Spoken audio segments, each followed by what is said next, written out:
Bueno, pues buenas tardes y muchas gracias a todos por estar aquí con nosotros esta tarde.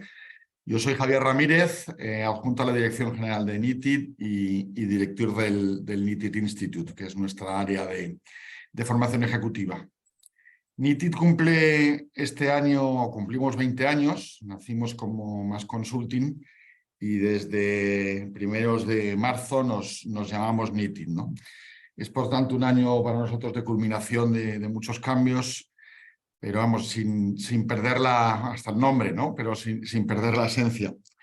Parte de esa esencia es que desde nuestro nacimiento hemos mantenido y mantenemos entre nuestras apuestas la difusión de la aplicación de la inteligencia, una disciplina que, como todos sabéis, nace en el ámbito de la seguridad y la defensa, en otros campos, especialmente en el campo corporativo, ¿no? Y muestra esta apuesta es el posgrado en Inteligencia Económica y Seguridad, que conocemos como el PIES, que organizamos con ICADE y que el próximo mes de octubre inicia la 11ª edición, lo que le convierte en el programa pionero y de referencia en esta disciplina. En cualquier caso, sobre este programa tenéis toda la información en nuestra web, ¿no? Bueno, yo no me voy a enrollar más, disculpadme que lo diga así. Tan solo una instrucción práctica, que es que el webinar está pensado como una conversación en la que, por supuesto, estáis invitadísimos a participar. Y entonces desde el chat podéis introducir vuestras preguntas y Virginia se las trasladará a la mesa hacia el final de la sesión. Os dejo con Virginia Ródenas, que es directora del PIES y directora de Comunicación y Relaciones Institucionales del Grupo Envera, que va a moderar este panel. Nada más que reiterar las gracias a todos, panelistas asistentes, y bueno, estoy seguro de que vamos a disfrutar de los próximos 60-70 minutos con esta mesa tan interesante. Muy buenas tardes. Bueno, Javier, muchísimas gracias. Gracias Virginia. A todos. ¿Sí? ¿Me oyes?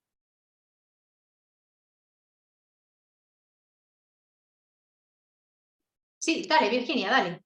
Sí, ¿me oís? Sí, perfectamente. Sí, Virginia. Ok. Vale, pues simplemente decía que Javier, muchísimas gracias. Hoy queríamos traer a este webinario un título con enganche y sobre todo con una importancia vital: inteligencia, una función clave para las empresas. Una cuestión en la que queremos profundizar esta tarde, pues con 3 especialistas, 2 de ellos del sector energético. Es el caso de Pachi Blázquez, director de Seguridad Corporativa de Iberdrola España, y el de Alberto Torreño, que es director de Seguridad Corporativa de Repsol, ambos también responsables de sus unidades de inteligencia. Y por otra parte, Eva Moya, directora de Inteligencia Corporativa de Nemo, multinacional de la ciberseguridad para gobiernos y empresas, y para los que la ciberinteligencia es un pilar de la inteligencia estratégica. Todos ellos son profesores del posgrado de Inteligencia Económica y Seguridad, que, como decía Javier, pues este año celebra su 10ª edición y que dará comienzo en el próximo mes de octubre. A los 3, gracias de corazón por hacer un hueco en vuestras apretadísimas agendas y compartir con todos nosotros el conocimiento de la inteligencia, que es sin duda la herramienta de innovación más importante con que cuentan las organizaciones, ahora que todo el mundo habla de la innovación, que parece que la llevamos tatuada en la frente. Y gracias, por favor, también por su tiempo e interés a los asistentes a este webinario. Bueno, pues como planteaba Javier, podéis hacer todo tipo de preguntas a través del chat, y al final del cual trataremos de dar respuesta a todas las cuestiones que nos hayáis enviado. ¿Por qué 2 energéticas?, se preguntarán algunos de ustedes. Pues para darles respuesta solo quiero hacer un apunte. Fue precisamente una energética, Shell International Petroleum, una de las primeras corporaciones privadas en hacer uso de la inteligencia para generar escenarios con los que estudiar el futuro, aunque bien es verdad que fue General Electric la primera empresa privada en aplicar estrictamente el método de escenarios. Con ello, Ambas trataban de identificar las tendencias de cambio de la economía y de la sociedad de Estados Unidos a finales de la década de los años 60 y comienzo de la década de los años 70. Usaban la prospectiva como herramienta de competitividad y anticipación ante amenazas, pero también ante oportunidades, con la omisión de proyectar y tratar de configurar el futuro más propicio para sus intereses. Por eso, una vez explicada esta razón y por qué el interés específico en las compañías energéticas, me gustaría empezar apuntando a nuestros tres especialistas de esta tarde cómo se entiende la inteligencia y la función que desempeña para vuestras respectivas organizaciones. Si quieres, Eva, rompe el hielo y vamos a por ello. Vale, perfecto, Virginia. Bueno, pues muchísimas gracias por esta oportunidad, como siempre, ¿no? De hacer también un poco de cultura, difusión y comprensión sobre lo que es esta disciplina nuestra, que tiene un nombre tan genérico y que tantas veces es difícil, ¿no?, explicar qué es lo que hacemos, ¿no? Creo que en parte, y tiene que ver con la pregunta que nos haces, tiene que ver con que la inteligencia es una metodología, al final es una disciplina aplicada a un objetivo empresarial, ¿no? No es la inteligencia de per se, sino la inteligencia aplicada a economía, seguridad, ciberseguridad, en fin, aquello en lo que queremos aportar, ¿no?, pues más conocimiento, tanto para identificar oportunidades como para proteger, ¿no?, que quizás pues, los que estamos aquí estamos más vinculados a la protección en sí misma, ¿no? ¿Cómo la entendemos nosotros en EMO, ¿no? Pues bueno, evidentemente, como sabéis, nosotros somos un switch, ¿no? Tenemos las dos cosas. Tenemos una parte de inteligencia corporativa donde protegemos a la propia NEMO. Como sabes, tenemos 3 sedes, ¿no? Colombia, México, España. Entonces estamos en 3 regiones complejas, sobre todo la de Latinoamérica, ¿no? Y debemos estar un poco al tanto, ¿no?, especialmente ahora que nuestros negocios están creciendo con tanta fuerza y bueno, pues ya nos relacionamos con stakeholders que ya solo por relacionarnos con ellos pues se hace más público y nos exponen, ¿no? Entonces, evidentemente, estamos obligados desde la unidad de inteligencia a proteger NEMO, pero la realidad es que mi unidad corporativa está situada, porque yo llevo las operaciones de Colombia y España, está situada en operaciones, dentro del área de operaciones. Entonces, para nosotros la función es de servicio, ¿no? Ofrecemos determinados servicios vinculados a inteligencia desde la capa más básica, que es toda la parte de identificación, pero con toques de inteligencia, hasta elevarla al nivel pues, que hemos conseguido es reducirlo a un KPI. Hemos conseguido reducir todos nuestros trabajos de inteligencia a un solo KPI numeral, para que los clientes sepan cómo está su postura, ¿no?, de seguridad, ¿no? Entonces, nuestra función es doble. Protegemos a la compañía y también protegemos a nuestros clientes, ¿no?, en ese sentido. Así que, bueno, no sé, doy paso ya, si quieres, yo a Patxi, que lo tengo justo abajo. Por ello. Y digo, venga, Patxi, te paso la bola, ¿no? Cogida.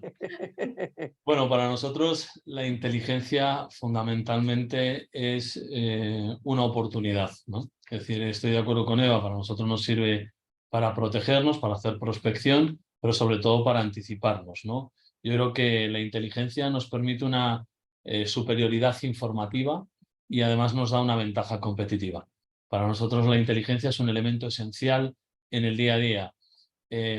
Cuando tienes una unidad de inteligencia, como es el caso de Iberdrola, que está basada en el acompañamiento del plan estratégico y que además es un elemento fundamental para ver en qué mercados nos estamos moviendo, quiénes son nuestros partners, cómo de confiables son esos partners, o cómo de robusto es los pasos que estamos dando. Si pensáramos hoy desarrollar un plan estratégico o trabajar sin esa inteligencia, creo que todos nos daríamos cuenta que nos faltaría una de las muletas fundamentales. Luego, para nosotros, la inteligencia es un elemento esencial. Además, tenerla integrada dentro de nuestra compañía también nos da un nivel de confidencialidad y de robustez importante.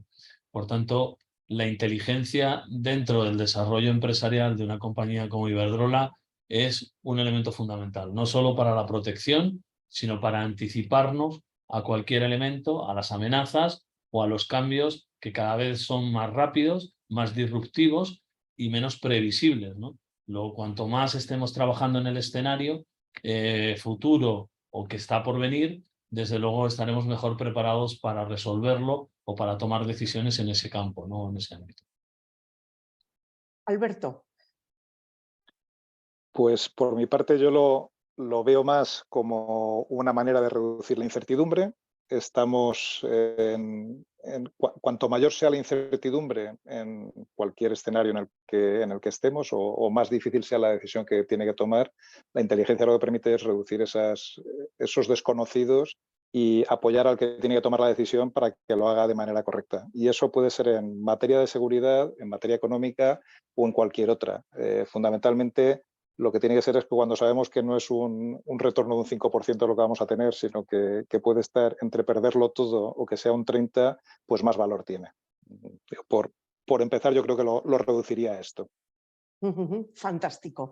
Veo que no solamente habéis hablado de lo que lo apuntaba Eva y demás, el tema de la seguridad entendida como protección, pues protección al ámbito ciber, protección al ámbito físico, protección y tal. Desde luego habéis apuntado también el tema de las oportunidades, pero dentro de la seguridad está el aseguramiento del negocio, porque una de las funciones de la seguridad corporativa es que las propias empresas puedan asegurar que puedan operar sin problemas y, por lo tanto, también, como apuntaba Pachi, pues acompañarlas en el cumplimiento de ese plan estratégico. Sin embargo, suelen recalar las áreas de inteligencia en las áreas de seguridad corporativa a pesar de ese apoyo radical que dan al negocio. ¿Por qué? ¿Por qué?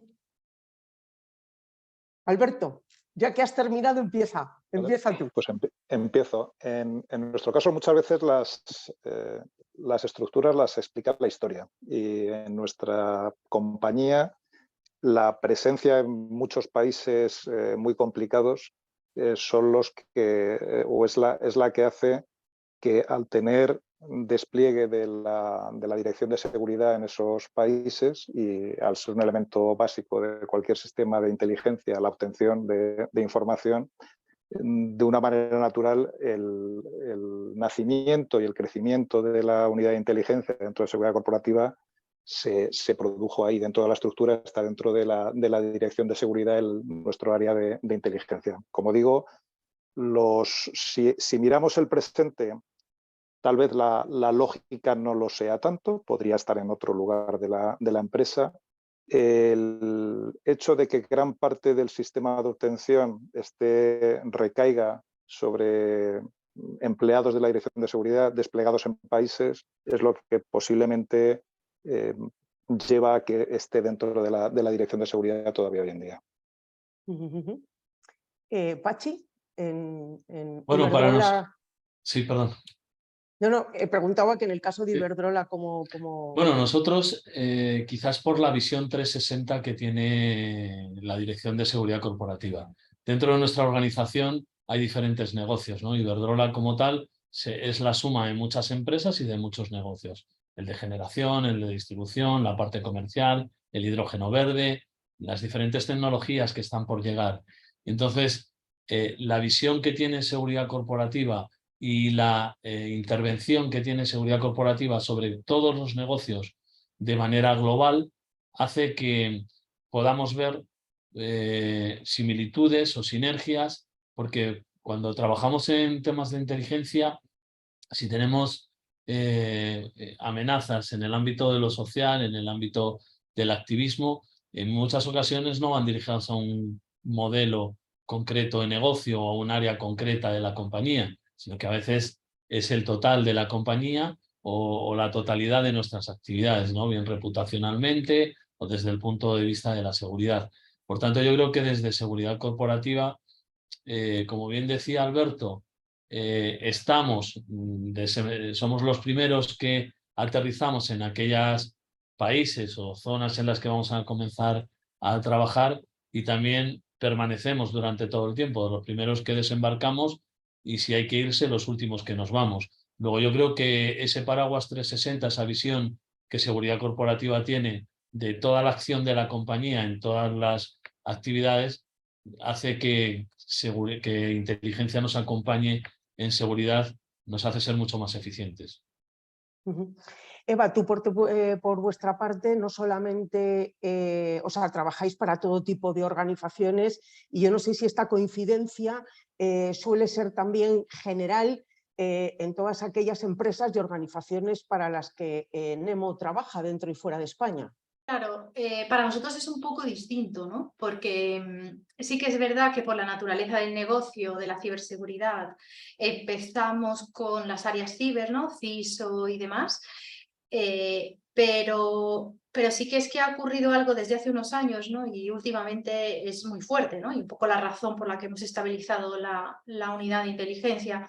Y es que ya hemos, digamos, desconceptualizado la ciberseguridad solamente como dar respuesta a una seguridad de empleados, de las propias operaciones internas de la compañía, sino que el propio negocio nos ha arrastrado, y ahí es donde entra la clave negocio, nos ha arrastrado a esa observación de todo el ecosistema digital. Nosotros ahora mismo, a día de hoy, vamos y acompañamos a nuestros clientes a las juntas de dirección. Incluso a veces estamos en reuniones directamente con los gerentes de negocio, ¿no? o vicepresidentes de negocio. Y es que al menos con las compañías con las que trabajamos, la visión ya no es negocio o seguridad. Es un poco parecido a lo que estaban comentando Pachi y Alberto, ¿no? La historia ha hecho que naciéramos en la parte más, ¿qué te diría yo?, técnica. Hemos escalado la parte más táctica, pero desde hace ya unos años estamos puramente instalados también en la parte estratégica, ¿no? Que al final es lo que, como decían los compañeros, la inteligencia nutre, ¿no? Es decir, ser capaz de traducir eso bueno, pues en escenarios y en estrategias que aseguren. Pero al final, ¿qué es lo que tienen que asegurar? No solo las operaciones de las compañías, sino que tienen que asegurar todo el negocio. Dicho esto, hay un componente de fraude brutal en el ámbito del ecosistema digital. Entonces, claro, nos fueron empujando de la ciberseguridad al fraude, y del fraude pues a todos aquellos riesgos, ¿no? Porque realmente mi área de hecho está orientada a riesgos digitales, ¿no? Entonces, además de los tecnológicos, están también otros riesgos que pueden ocurrir en ese ecosistema digital, ¿no? Y al final ya nos hemos fusionado con negocio, ¿no? Gracias a Dios, Virginia, y tú y yo lo hemos hablado esto, ¿no? Muchas veces y en otras charlas, ¿no? Y webinars que hemos hecho, aquella época en la que había la guerra entre negocio y seguridad. Yo, por suerte, y a raíz de la pandemia, fíjate, curiosamente creo que es una de las cosas positivas, ¿no?, que ha traído la pandemia. El negocio se ha abierto y se ha dado cuenta de que para que el negocio se pueda desarrollar también tiene que ser seguro desde otras perspectivas. Y tanto es así que ya estamos ahora mismo dando algunos servicios que rozan la inteligencia económica, es decir, o competitiva, es decir, que ya estamos abandonando la pura seguridad y detectando oportunidades o incluso ayudando bueno, pues a tomar determinadas acciones en el ecosistema digital. Así que ahí seguimos hasta donde nos lleve esto, ¿no? Efectivamente, eso es un paso crucial en el cambio que se ha dado, igual que ese paso de seguridad física, seguridad digital, seguridad integral, pero es que ahora mismo, como planteábamos, el aseguramiento del negocio y de la operativa del negocio es también la clave y crucial para todas las empresas. Creo que ya hemos hablado todos sobre este punto, ¿verdad? Es que todos, ¿verdad? Que no Sí, se me va nada. No Vale, se te es va. que ya llega un momento que digo, ay Dios mío, una ya está un poquito mayor. Bueno, hemos hablado, y lo apuntaba antes Alberto, a la razón, pues por ejemplo, el tema de la obtención de información, luego tenemos analistas, bueno, todo lo que es el mundo complejo de la inteligencia. Ahí me gustaría, para que los escuchantes y la gente que se ha conectado al webinario pues pudieran tener una idea de qué personas configuran estas unidades de inteligencia, con qué perfiles trabajáis, porque queremos dejar ante todo por delante que estamos hablando de un sistema, hablabas del método, Eva, de un sistema ético, legal, estructurado, y por lo tanto, bueno, un poco para conocer más allá qué perfiles integran vuestras unidades. ¿Se me ha oído? Sí, Sí, y sí. le toca empezar a Pachi. Vale, pues Pues venga, arranco yo, Pachi. venga. Bueno, nosotros tenemos una serie de perfiles bastante multidisciplinares. En principio porque cuando creamos la unidad de inteligencia pensamos que no hay un perfil exclusivo para nuestros analistas de inteligencia, sino que para nosotros es la suma de muchos factores, ¿no? Tenemos desde criminólogos, tenemos abogados, tenemos gente que está formada en economía. Al final lo que hacemos es buscar un mix de personas que, sin duda, todos ellos tienen una formación en cuestiones de inteligencia, muchos de ellos han hecho el PIES, sin ninguna duda, y tienen otras formaciones ad hoc, pero para nosotros es fundamental conocimiento de la compañía y después que vengan de diferentes ámbitos del mundo académico y que eso les dé un bagaje y una mirada distinta, que no esté demasiado forzada o que no esté demasiado condicionada a un mundo de inteligencia que esté muy cercano a otros mundos que no son los reales en los que nos movemos. Es decir, hoy en día nos estamos, probablemente entre las personas que nos estén escuchando, haya diferentes tipos de formación académica, ¿no? Y están aquí. Luego, de alguna manera, eso es un poco un reflejo. Nosotros lo que hacemos es tener ese reflejo del mundo empresarial y vamos sumando personas con capacidades, con habilidades, para irles enseñando un poco nuestro formato, nuestra manera de hacer, ¿no? Así que para nosotros el analista tiene que ser alguien que tenga bastantes capacidades y sobre todo que no esté sesgado, ¿no? Que también a veces eso es un elemento fundamental a la hora de realizar el análisis, los sesgos que puedan tener si es alguien que está demasiado metido en negocio o que viene ya demasiado polarizado hacia un modelo académico o hacia un punto de vista que está mucho más condicionado. En Repsol, ¿qué perfiles tenéis en vuestra unidad de inteligencia, Alberto? La unidad de análisis, porque inteligencia, como decía antes, tenemos la parte de obtención, en la de análisis, que es en lo que yo creo que te refieres más. Lo que tenemos más, el analista de inteligencia, por definición, es un triturador de información. Es una persona con una capacidad tremenda de absorber información y sintetizarla. Eso es lo básico, aparte que evidentemente conozcan idiomas, porque si no, hoy no puedes salir de casa si no tienes eso. Como lo tenemos organizado es en una especie de equipo de proyecto, una task force, que es como vemos que puede obtener un rendimiento mayor, donde contamos con un equipo de ciberinteligencia. En el equipo de ciberinteligencia tenemos ingenieros, informáticos, o sea, lo que saben es de ciber, pero no desde la parte de ciberseguridad, no son los que ponen el antivirus, sino lo que saben es de obtener en las redes y de utilizar herramientas. Tenemos un equipo de investigación, que ahí lo que tenemos son fundamentalmente policías, especializados en fraude y en ciberfraude. Y luego tenemos un equipo de analistas de inteligencia puros, que son los más todoterrenos, que normalmente la formación que tienen es más de letras, como se diría de manera clásica.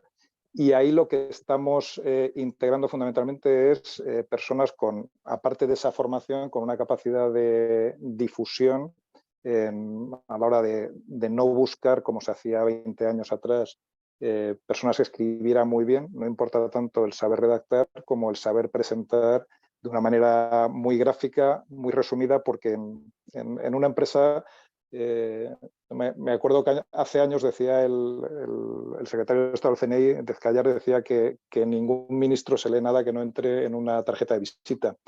En una empresa yo creo que incluso menos. Entonces, como no se hagan presentaciones que sean muy visuales y que con una infografía o con un gráfico se pueda entender cuál es la inteligencia elaborada, posiblemente no va a impactar.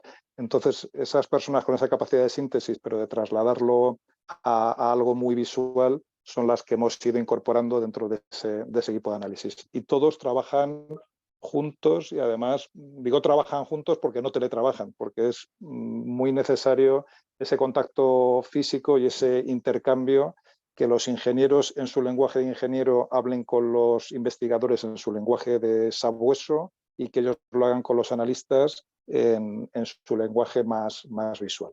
De manera resumida es lo que tenemos. Muchísimas gracias, Alberto. Eva. Bueno, nosotros al final, claro, somos consultoría, ¿no? Entonces, es bastante similar a lo que han comentado Patxi y Alberto. Yo creo que tampoco estamos inventando la rueda, ¿no? Tenemos una unidad totalmente multidisciplinar y multicultural, porque claro, también los equipos están formados por gente de distintos países. Y bueno, seguimos las capas de ciclo, es decir, similar un poco pues, a lo que comentaban los compañeros, ¿no? Sí que es verdad que, puesto que nuestro proceso intentamos que tenga un sello de mucha orientación a riesgo y estrategia, ¿no? Como decía, o sea, ya hace tiempo que, digamos que condensamos todos los productos que entregamos en un riesgo. Y para cuantificarlo, entonces lo que tenemos es como una especie de catálogo, por así decirlo, que viene a ser muy similar a lo que decía Alberto, ¿no? Como un catálogo de productos que van orientados a la capa más técnica, otro que va más a la gerencia y por supuesto pues ya incluso dirección, ¿no? Que como dice Alberto y Patxi, hoy en día es que no, la atención es cero, entonces tiene que ser tremendamente visual, ¿no? Para conseguirlo tenemos los mismos equipos multidisciplinares, ¿no? Tenemos gente de relaciones internacionales, especialmente ahora porque gran parte de nuestro componente de ciberseguridad está vinculado a la geopolítica y puesto que tenemos clientes que son organismos o infraestructuras críticas que afectan a países, debemos contemplar la capa de máximo nivel, ¿no? Entonces, bueno, pues lo mismo estamos analizando los impactos de la guerra de Ucrania y cómo estos se polarizan, ¿no? En las distintas regiones del planeta a través de diferentes ataques. Y tenemos, por supuesto, la capa del ámbito técnico o tecnológico, bueno, técnico más bien, que evidentemente, bueno, pues sabemos cómo explotar la información, ¿no? Cómo hacer un phishing distribuido, en fin, o sea, la parte más pura de ciber de toda la vida, ¿no? Esto es interesante porque en el ámbito de la ciberseguridad antes estaban los perfiles muy focalizados al ámbito de la ingeniería, ¿no? Gracias a un montón de formaciones, apertura mental y demás, nos está permitiendo a otros perfiles dar un alto componente o revalorizar lo que es un mero producto de ciberseguridad, ¿no? Que va más allá, como dice Alberto, de proteger la parte de endpoint, desplegando antivirus, ¿no? O montarte un SOC con un SIEM o un SOAR o ahora ya el XDR y demás, sino que es como convertir toda esa parte técnica en algo puramente estratégico. Entonces, nuestros clientes les ha gustado la propuesta que les hemos hecho de traducir lo más técnico, que muchas veces ellos no entienden, en algo puramente estratégico, de manera que les permite tomar decisiones de una forma pues, más confiada, tranquila y bueno, pues hemos tenido de todo, desde que a través de una credencial filtrada se han cambiado políticas de contraseñas en toda una compañía, en fin, o sea, desde la parte más de técnica pura a, como digo, lo más estratégico. Entonces, bueno, pues tenemos relaciones internacionales, tenemos sociólogos, yo soy historiadora, ya lo sabéis, tenemos ingenieros también, tenemos gente de FP muy buena, hay que tenerlo en cuenta también, que las FPs tienen mucho que aportar, ¿no? Entonces, bueno, al final es como los compañeros, ¿no? Ya por resumir, vas adaptando la unidad en función de las habilidades que vas viendo que necesitas, pero lo que está claro al final es que el enfoque tiene que ser holístico, que en nuestro caso especialmente la disrupción es cómo convertimos lo técnico, ¿no?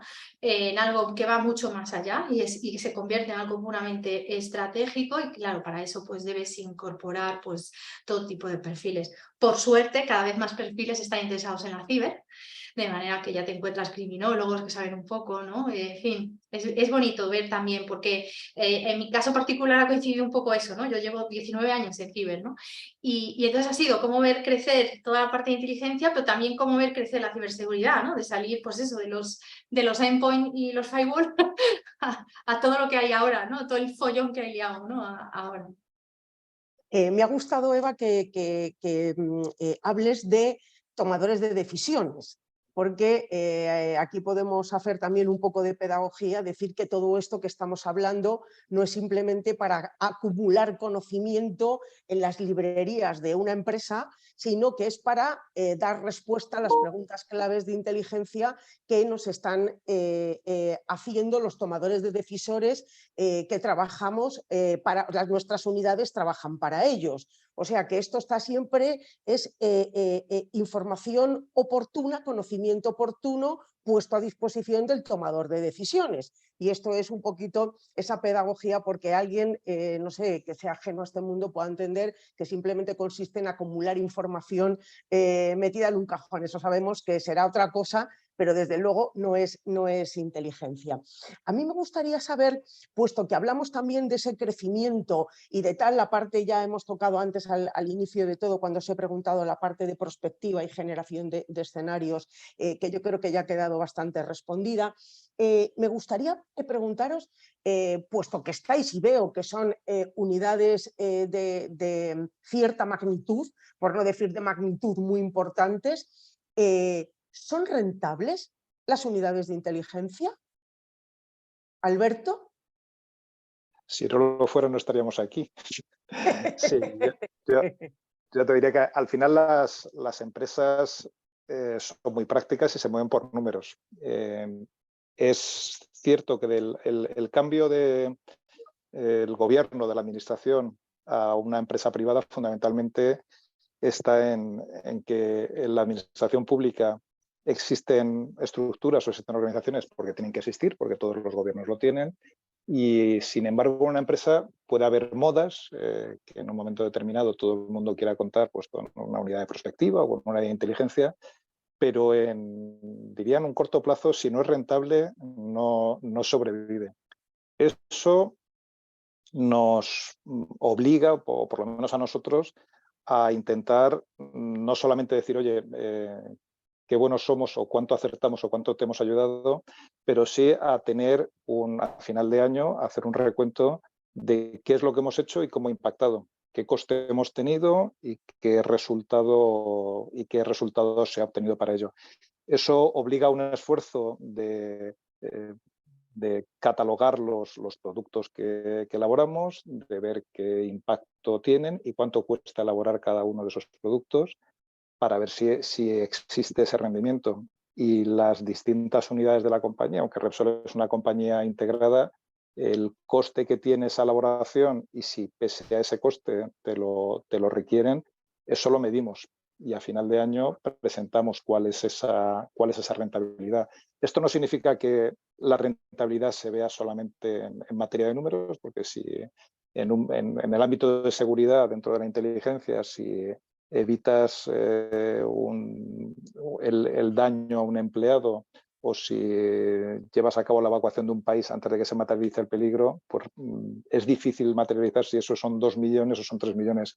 Pero incluso sin contar eso, con los informes o con la inteligencia que se elabora, que sí que tiene un resultado más directo en cuanto a la toma de una decisión y lo que esa decisión repercute en la compañía, lo medimos y hasta hoy vamos siendo rentables. Insisto, si no, no estaría yo aquí. Pachi. Sin ninguna duda, quiero decir, la rentabilidad de una unidad de inteligencia, yo te diría que se paga sola, ¿no? Para nosotros hay elementos que son muy cuantificables, como decía Alberto, que, por ejemplo, es todo el tema de fraude. El fraude tiene una recuperación clara, es decir, inviertes en inteligencia para la detección del fraude y a partir de ahí recuperas, en nuestro caso, defraudación de fluido eléctrico o de materiales o de equipos, etcétera, etcétera, que tiene una cuantificación. Eso tiene un coste y que es fácilmente contable, ¿no? Luego hay otros elementos más difíciles de cuantificar, pero no por ello menos importantes, ¿no? Es decir, para nosotros el desarrollo de una manifestación dentro de una ciudad donde tenemos instalaciones, el saber, anticiparnos a saber cuál va a ser el camino que va a llevar o el discurrir de esa manifestación, por qué puntos va a pasar, que podamos cerrar antes o después, o que podamos proteger, avisar a los empleados, etcétera, etcétera, para nosotros es esencial. Una de las campañas que nosotros tenemos en marcha, por ejemplo, es un seguimiento de los incendios forestales. Nuestras instalaciones tienen una amplia presencia en zonas, en un entorno natural, las grandes hidráulicas, las fotovoltaicas, los parques eólicos, y subestaciones, edificios, se encuentran en enclaves naturales importantes. Tener que el equipo de inteligencia esté supervisando esas zonas donde es más probable que se desarrolle un incendio, o una vez que se ha desarrollado el incendio, hacer un seguimiento en detalle de por dónde va y nos permite modelizar si producimos, no producimos, si evacuamos, si no evacuamos, o en ocasiones cuando hay desastres naturales o ante cualquier tipo de incidente, tener una información previa para nosotros es fundamental. Saber con quién nos sentamos en la mesa como partner para cerrar un contrato o para avanzar en nuestros negocios, etcétera, etcétera, es fundamental. Eso sin duda tiene un valor que es cuantificable y eso hace que la unidad de inteligencia bien dirigida y con una dirección clara, sabiendo hacia dónde vamos, porque además somos finitos, no podemos dedicarnos a todo ni dirigir todo, tiene que estar perfectamente claro cuáles son nuestras preguntas de inteligencia, cuál es nuestro plan director de inteligencia y hacia dónde vamos. Es muy fácil cuantificar cuál es el retorno de la inversión que se está haciendo en inteligencia. Eva. Tengo que responder lo mismo, es decir, y más en consultoría, porque yo vivo de eso. Así que si pierdo clientes, mala señal. Así que sí, claro que se hace rentable, ¿no? En nuestro caso, además, es doblemente complejo, ¿no? Porque el reto es, por un lado, convencer, que lo fue en su momento, ¿no? A Nemo de que de esto se podía comer, y seguir convenciéndole, ¿no? de que merece la pena apostar por este tipo de servicio, y por otro lado hay que salir a vender, ¿no? Entonces, bueno, hay que salir a vender, hay que conseguir clientes y hay que conseguir que quieran continuar con nosotros, ¿no? Entonces, la verdad es que el esfuerzo es fuerte, pero bueno, pues es claro que sí que nos da una rentabilidad, ¿no? Nosotros a día de hoy somos un área que generamos bastantes beneficios. ¿Qué ocurre? Que evidentemente, pues como todos, ¿no? Tenemos que eficientar, tenemos que diseñar una estrategia que, bueno, pues con los recursos que tenemos disponibles o podamos llegar a tener disponibles, podamos hacer una especie de escala lo mayor posible, ¿no? Yo cuando asumí la dirección de inteligencia, lo único, pues me puse el reto, ¿no? Que el reto era también no crear esa supuesta inteligencia paquetizada. A nivel de consultoría y de los que vendemos servicios, lo más complejo a día de hoy es luchar contra ese imaginario que sí hacen algunas empresas de consultoría que no tienen recursos y que venden inteligencia a través de herramientas, ¿no? Entonces ahí les da una alta rentabilidad, pero sí que es verdad que a largo plazo no es real, ¿no? Porque bueno, los clientes se pierden muy rápido y de hecho lo sabemos porque muchos se vienen con nosotros, ¿no? Entonces, al final es hacer inteligencia, ¿no? competitiva, conocer cómo es el mercado de la inteligencia, eficientar los recursos y hacer lo posible por darle un valor añadido o algo que de verdad le haga sentir al cliente que consume esto que le estamos aportando esa rentabilidad. Entonces, en nuestro sentido, todos los que trabajamos desde inteligencia, desde consultoría, ¿no? y eso lo sabes tú también muy bien, Virginia, nos tenemos que enfrentar a esa rentabilidad por todos lados, ¿no? O sea, interna, externa, del propio mercado y demás, ¿no? No es fácil, todavía hay que seguir convenciendo, como te comento, porque está el mercado inundado de gente que dice que hace inteligencia o que se ha hecho un curso y se pone a dar inteligencia. Un montón de herramientas que dicen que ya no te hace falta un analista, que con que alguien sepa configurar una herramienta ya te va a llegar inteligencia. Entonces, bueno, pues hay que evangelizar un poco, ¿no? Pero bueno, para eso están estos webinars, ¿no?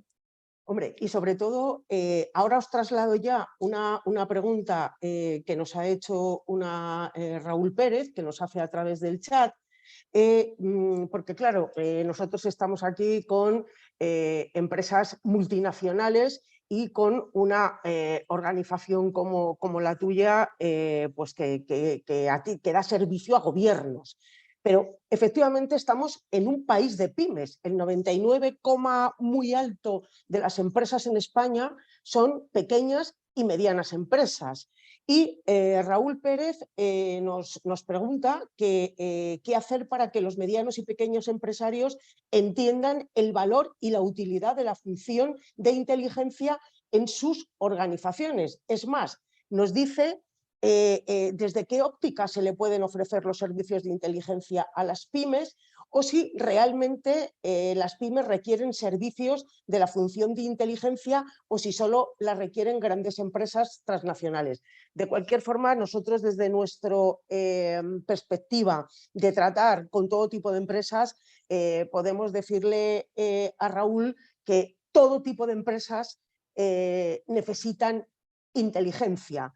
Se llame de otra manera o tengan constituidas unidades o contraten servicios externos, como nos estaba contando Eva, de distintas cosas. El ejemplo que siempre hemos puesto ya desde cuando empezamos hace 11 años con el posgrado, pues es que el señor que abre un pequeño comercio en una tienda de una ciudad, ya no le basta con abrir la puerta y asomarse a ambos de la calle para ver si tiene un competidor en la esquina o 2 calles más allá, porque el competidor puede estar en China o puede estar en la India o puede estar en Francia o en otro sitio, ¿no?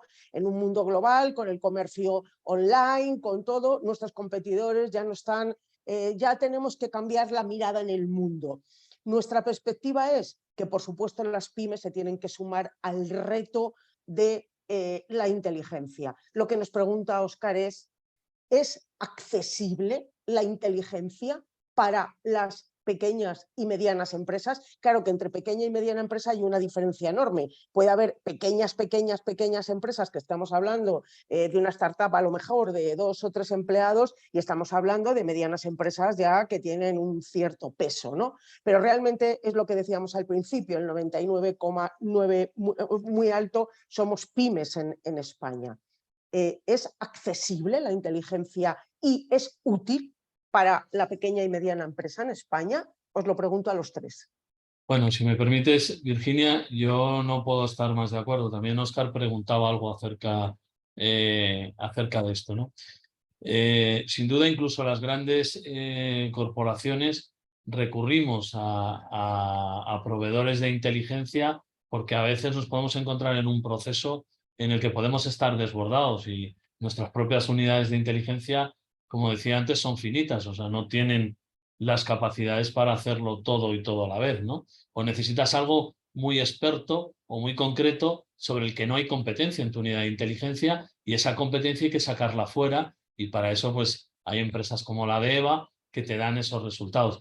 Yo creo que la inteligencia es necesaria para todo el mundo. Y pongo un ejemplo, siempre me gusta hablar como muy a pie de calle, ¿no? Es decir, si mañana tú tienes que alquilar una casa, haces inteligencia sobre la persona a la que se la vas a alquilar, te reporta beneficios, te da una ventaja competitiva, seguramente sí, probablemente te metes en menos líos o probablemente estás mucho más tranquilo, te aseguras que vas a cobrar el alquiler y hablo de un ejemplo nimio. Pero eso mismo ocurre para las pequeñas empresas, ¿no? Y para las medianas.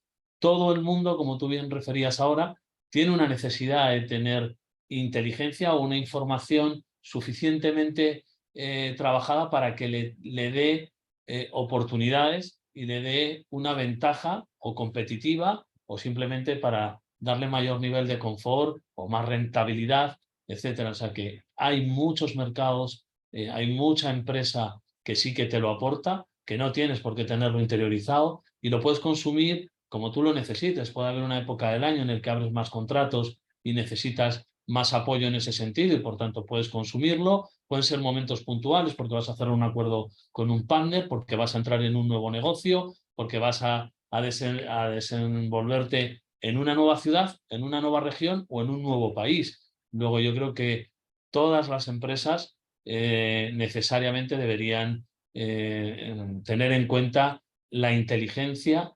económica y de seguridad como una herramienta dentro de su portfolio de trabajo.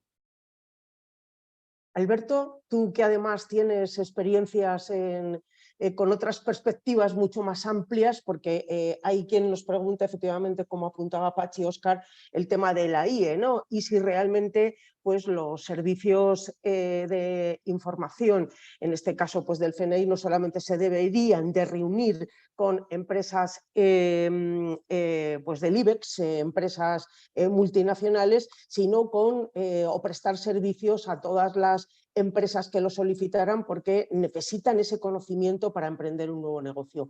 ¿Cómo desde tu perspectiva, Alberto, podemos responder a toda esta gente que tiene esta duda, ¿no? De esto que estamos hablando es solo para 5 o es para la empresa española en general?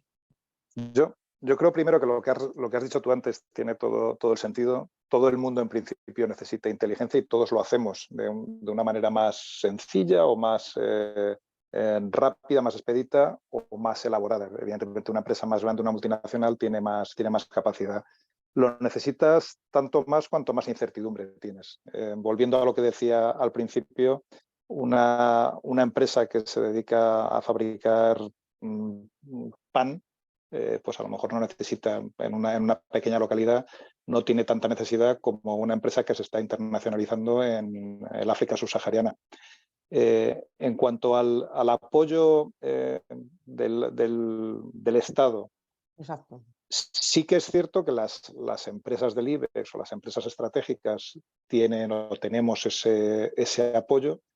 Bueno, pues al final también pues porque el IBEX 35 pues somos 35 y es más fácil 35 que si eso luego lo elevas al 99,9% que faltan, pues evidentemente no dan las horas del día.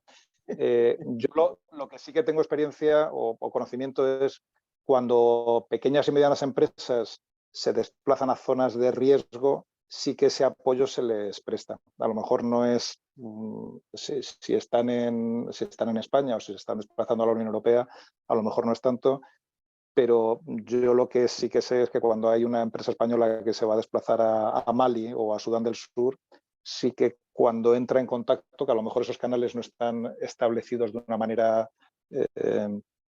demasiado formal, como puede ocurrir en algunos servicios anglosajones, donde tienes ahí un canal para dejar, como un chat para dejar tus preguntas. A lo mejor tienes que ir a través de un conocido que al final te pone en contacto con alguien, pero sí que existe y se presta ese apoyo. Lo que pasa es que, bueno, al final es todo tema de cuántos hay pidiendo y cuántos hay para responder, básicamente.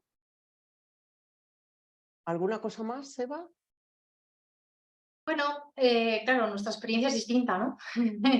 Evidentemente creemos, y así está siendo, que empresas pequeñas con poco presupuesto, ¿no? Porque nosotros, por ejemplo, también tenemos en el portfolio ya fintechs que son muy pequeñas, pero manejan presupuestos muy grandes, ¿no? Es más una labor de convencer de que estos servicios son necesarios, ¿no? Y que a lo mejor no todo el budget se tiene que ir a la parte de negocio, de desarrollo de software o aquello en lo que estén metidos, ¿no? Sino que a lo mejor deben reservar un porcentaje de ese budget anual para otros temas que les pueden ayudar a reforzarse, a ser más seguros y, bueno, pues a identificar otro tipo de oportunidades, ¿no? Entonces, para nosotros, evidentemente, es más un tema del ecosistema digital. Recuerda que al final nosotros es donde estamos, ¿no? Entonces, bueno, consideramos que tiene que tenerla todo el mundo. Sí. ¿Cómo debe tenerla? Dependerá de ese presupuesto, por supuesto, independientemente de que sea pequeña o sea multinacional, ¿no? Y luego vemos casos muy interesantes, por ejemplo, de hecho estamos participando tanto en España como en Colombia, las regiones bueno, digamos las plataformas desde las que en mi caso me toca operar, ¿no? La experiencia que tengo es esa, no es otra, ¿no? Estamos viendo cómo se forman pequeñas cooperativas de distintas pymes sectoriales que lo que buscan es protegerse entre todas. Entonces, si bien es cierto que no, digamos, adquieren una inteligencia cada una por separado, sino que la adquieren para todo el sector. Es verdad que eso a lo mejor no les posiciona frente a los que están dentro de esa cooperativa, pero ya les da una capa. Y eso sí lo pueden costear, ¿no? Entonces, no sé, estamos viendo que al menos en los entornos donde nos movemos nosotros es una opción que se está poniendo de moda. Y eso puede ser una opción, ¿no? Porque es que este debate, ¿no? Llevamos años escuchándolo, ¿no? La inteligencia para las pymes, ¿no? Es como que lamentablemente tenemos que seguir haciendo la pregunta porque no hemos avanzado, ¿no? Bueno, pues yo lanzo ahí un poco de un voto de esperanza de que veo precisamente esto, plataformas, cooperativas, financiadas desde los distintos gobiernos o incluso iniciativas privadas, bueno, que están facilitando ya el acceso, ¿no? Al final creo que también es lo que dicen los compañeros, ¿no? Por terminar de resumir, al final hay que identificar cuándo la necesitas, ¿no? A lo mejor no necesitas, como el caso de un IBEX 35, 24/7 y que además tiene frentes abiertos en todas las esquinas del mundo, ¿no? Sino que pues a lo mejor puntualmente, pues eso, un nuevo partner, voy a ver si internacionalizo, voy a ver cómo compito con el mundo online, por ejemplo, ¿no? Es decir, que a lo mejor se pueden hacer acciones puntuales que sí se pueden financiar, ¿no? Pero creo que sería positivo para todos que saliéramos del el eterno rival de pymes multinacionales, ¿no? Porque, como digo, nosotros incluso tenemos ya fintechs de 10 empleados y ya se están sumando al carro, ¿no? Entonces, creo que ese mundo es el anterior a la pandemia. Con la pandemia y la transformación digital tan brutal que ha ocurrido, los que trabajamos principalmente el ecosistema digital, ya esas fronteras se están diluyendo.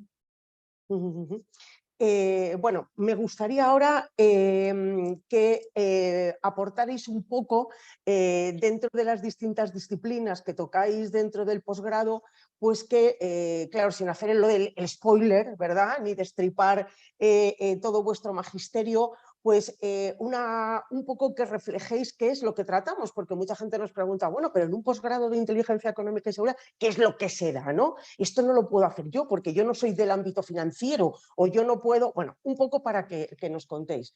Entonces, a ver, Pachi, tú tratas el tema de la inteligencia aplicada a la protección de las infraestructuras críticas y además lo hacemos con una visita súper interesante a la central nuclear de Cofrentes.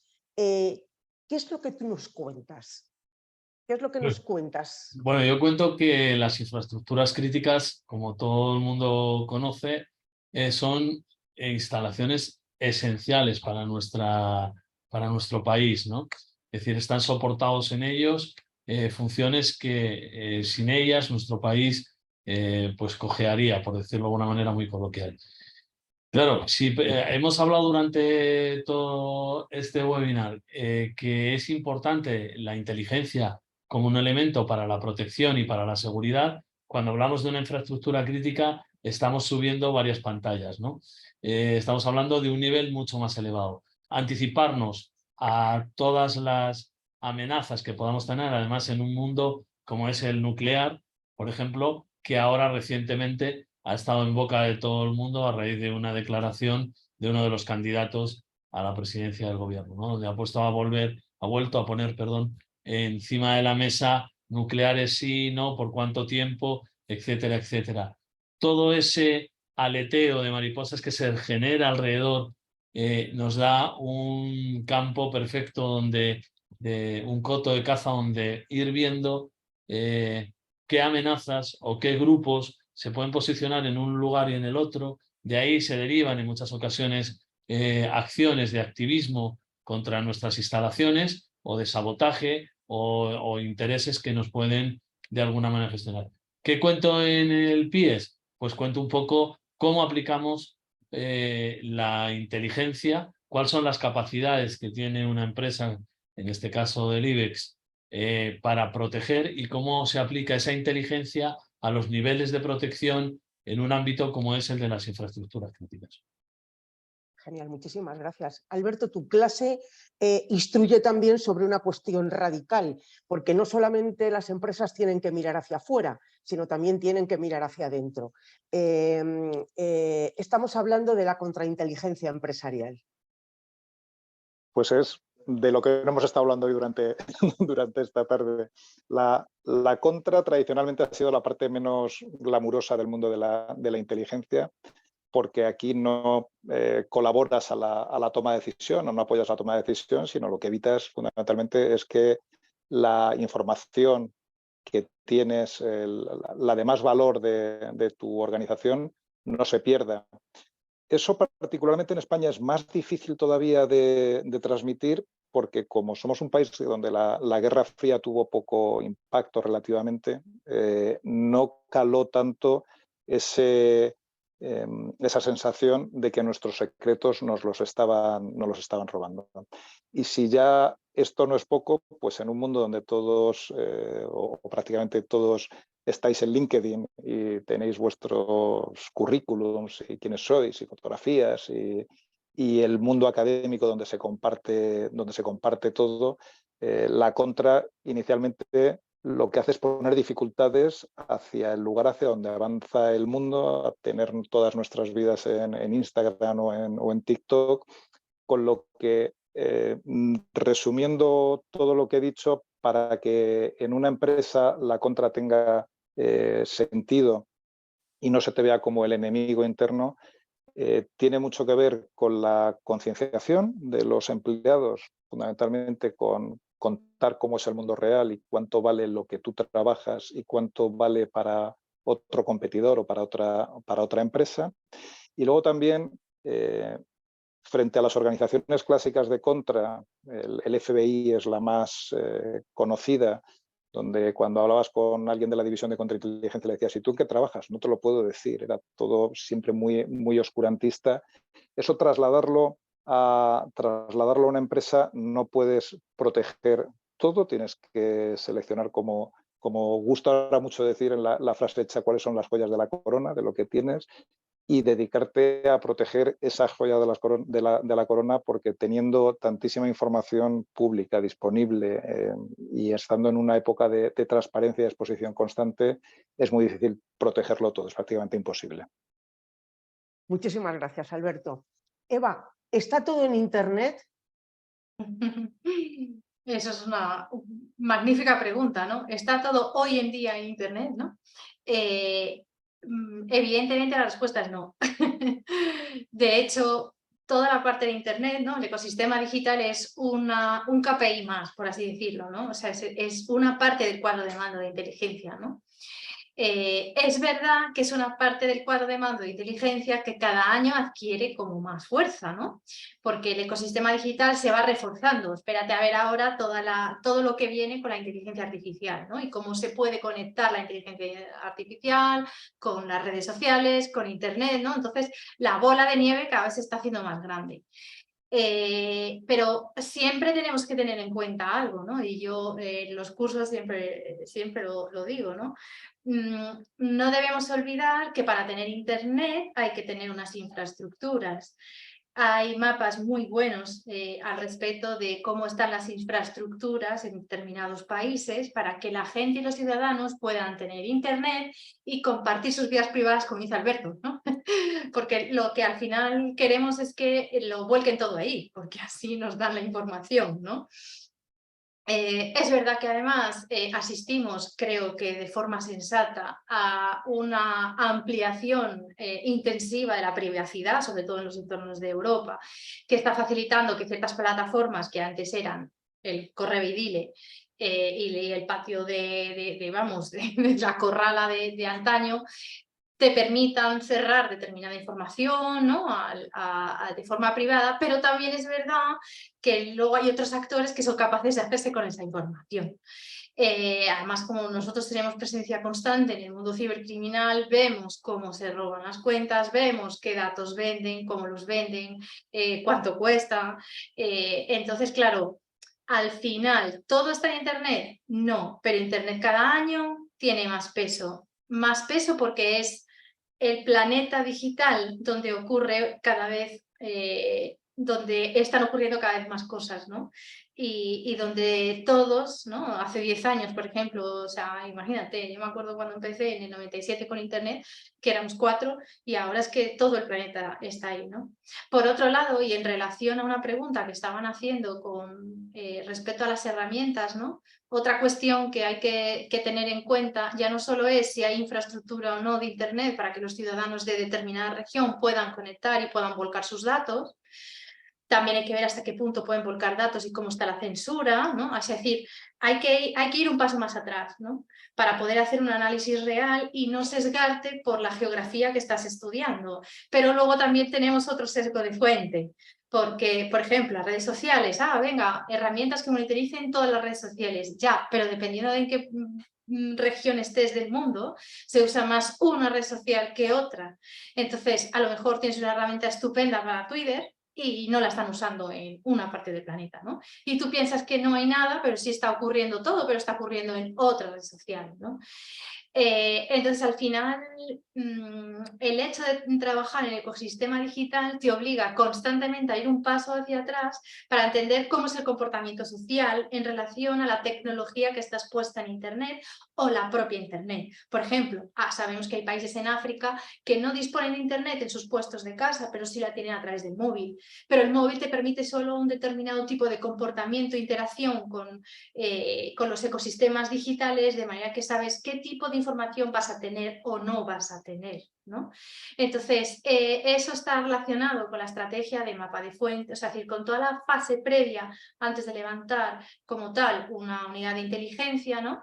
Que además tiene que ser monitorizada constantemente para saber qué sí es lo que me voy a encontrar en Internet, donde yo quiero buscar, y qué es lo que ni de lejos voy a encontrar, y donde pues ya tengo que tirar de las fuentes humanas, como Zempachi o Alberto, ¿no? De su gente desplegada y demás, ¿no? Que les digan directamente sobre la Tierra, oye, está pasando esto, ¿no? Lo ideal es tener todo lo posible en todos los lados, ¿no? Bueno, lo ideal es tener IMIM, SIGI, ¿no? Es empezar aquí con todas las disciplinas. Pero por lo menos si podemos contrastar también con lo físico, lo digital es positivo, porque además, como sabemos, lo digital cada vez está más manipulado, ¿no? Hay muchísima desinformación, ¿no? Entonces, los analistas que trabajamos en el mundo digital tenemos una necesidad imperante constantemente de corroborar que eso sea así y saber si solo está ocurriendo en el ecosistema digital o si de verdad puede tener una proyección física, ¿no? Entonces, bueno, me he enrollado para decir que no, pero de eso van nuestras clases, ¿no? Tenemos varias clases vinculadas a esto y espero que abra boca a los que nos están escuchando para que estén deseosos de venir a ellas, ¿no? Millones de gracias, Eva. Por último, me gustaría saber vuestra opinión y luego veremos si hay alguna otra pregunta que se nos ha quedado en el tintero. Yo creo que con esta vamos a responder también a una de las primeras preguntas que nos hacían. Me gustaría saber vuestra opinión sobre ese espejismo en que se ha convertido la creación de un sistema de inteligencia económico. Con participación de empresas y promovido por el Estado, pues que nunca llegó a fraguar en España frente a vecinos europeos que, en fin, por poner a los más cercanos, vecinos y competidores que, como en el caso de Francia, son un referente en el mundo por su sistema de inteligencia público y que seguramente gracias a ello pues nos suelen sacar a menudo la delantera. Empezad el que más rabia le dé. Eva, ya que estás ahí. Bueno, pues es difícil, ¿no? Como te comentaba, hemos participado y participamos en procesos de intentar crear sistemas más globales, ¿no? de inteligencia económica.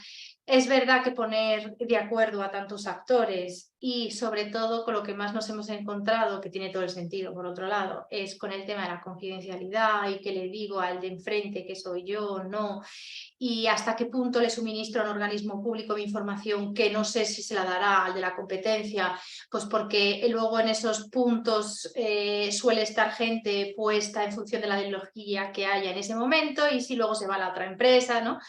Entonces, al final esos sistemas vemos que están siendo especialmente complejos. Nosotros, por la experiencia que os estábamos trasladando, lo que sí vemos que está funcionando muy bien, quizás no es un sistema global a nivel país, ¿no?, tan instaurado como el caso francés, donde su sentimiento, digamos, patriótico, por así decirlo, ¿no?, prima ante la competitividad o la competencia entre las propias empresas, ¿no?, ante todos somos franceses y vamos a levantar esto, ¿no? Que sin embargo en el mundo latino estamos viendo que quizás en el ámbito sectorial, organizaciones sectoriales, donde a lo mejor no haya una intrusión del Estado, donde esos organismos públicos que hoy son de una ideología y mañana son de otra, digamos que participen a lo mejor suministrando los recursos, pero la información quede dentro del ecosistema, ¿no? Entonces, por ahí es por donde al menos estamos viendo algunos pequeños, avanzar algunos pequeños éxitos, ¿no? Pero estoy convencida de que Patxi y Alberto se relacionan mucho más con este tipo de ecosistema y seguro que nos darán a luz, ¿no?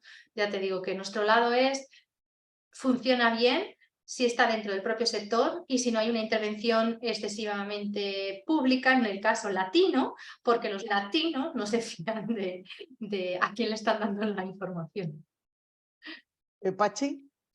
Bueno, nosotros sin duda, como bien decía Eva, sí que notamos el apoyo un poco institucional, ¿no? Es decir, que cuando nos desenvolvemos en países donde tenemos una presencia o el Estado tiene una presencia, sí que es algo que nos acompaña y que nos da una información que para nosotros es relevante. Es verdad que no es la única y es verdad que en ocasiones no es suficiente, con lo cual tienes que jugar con más actores y tienes que ampliar esa información de mejor manera, o simplemente hay en países en los que estás entrando y no hay una presencia o no hay una información interesante para trabajar. Yo creo que esa sospecha de la que hablaba Eva, de que muchas veces, claro, decir, somos empresas que a veces competimos, ¿no? Ahora en nuestro sector, además, hay una competencia importante, ¿no? Hay diferentes actores que están entrando permanentemente en el mundo de la energía y en el mundo de las renovables, en el mundo de las eléctricas, ¿no? Con lo cual, uno siempre sopesa que esa información tiene que tener algún sesgo o hay que validarlo, ¿no? Pero sí que tenemos ese modelo, aunque no es un modelo exitoso, ni está muy lejos del francés, como tú decías. Yo creo que si no es un espejismo, se le parece bastante.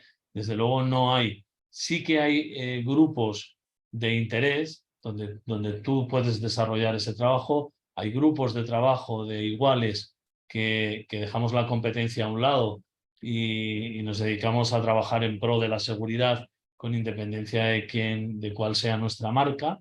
Y eso creo que sí que es una constante que está ahí.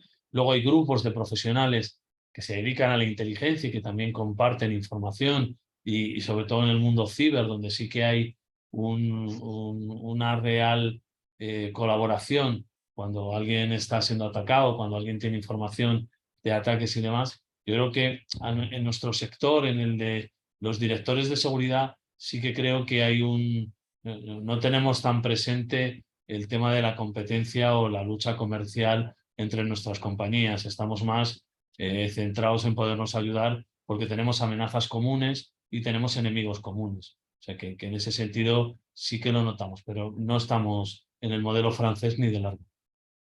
Alberto, te toca a ti cerrar y además con tu respuesta pues ya daremos casi por concluido el webinario y pasaremos a despedirlo. Perfecto, pues en cuanto a lo que es el sistema de inteligencia económica en España, yo diría que si está algo más avanzado es con las empresas estratégicas, y estratégicas digo en cuanto a sectores estratégicos para el país, que pueden ser armamento o energía, banca, donde sí que existe de alguna manera ese sistema. Si lo comparamos con el francés, evidentemente no es igual, pero porque también en Francia las empresas son distintas. Son muy participadas o son prácticamente públicas y hay poca duda de lo que es o las barreras o la diferencia entre lo que es privado y público en Francia están muchísimo más diluidas de lo que tenemos en España.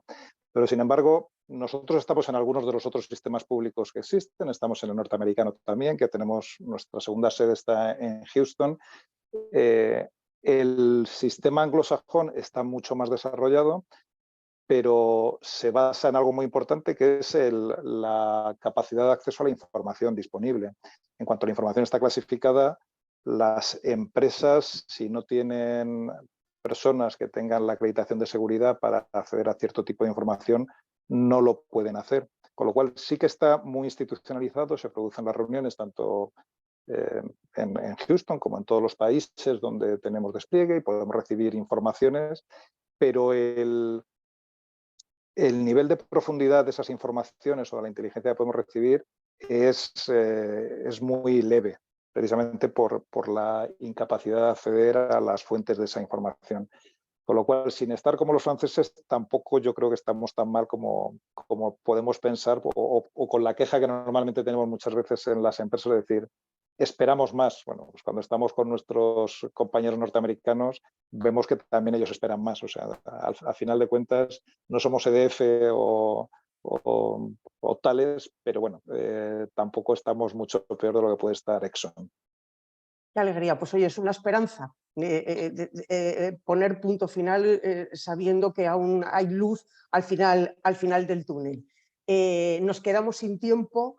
Gracias Eva, Pachi y Alberto por habernos dedicado vuestro valioso tiempo y vuestros conocimientos, y gracias a todos los que os habéis conectado. Esperamos que haya sido de vuestro interés. Os invitamos a participar en la 11ª edición del PIES y sobre todo a difundir la cultura de inteligencia empresarial, porque es fortaleza para nuestras compañías, pero también es fortaleza para nuestro país en un mundo global, incierto, complejo, vertiginoso y frágil en el que todos debemos desenvolvernos. Así que muchas gracias y saludos muy afectuosos para todos. Gracias. Gracias. Muchas gracias.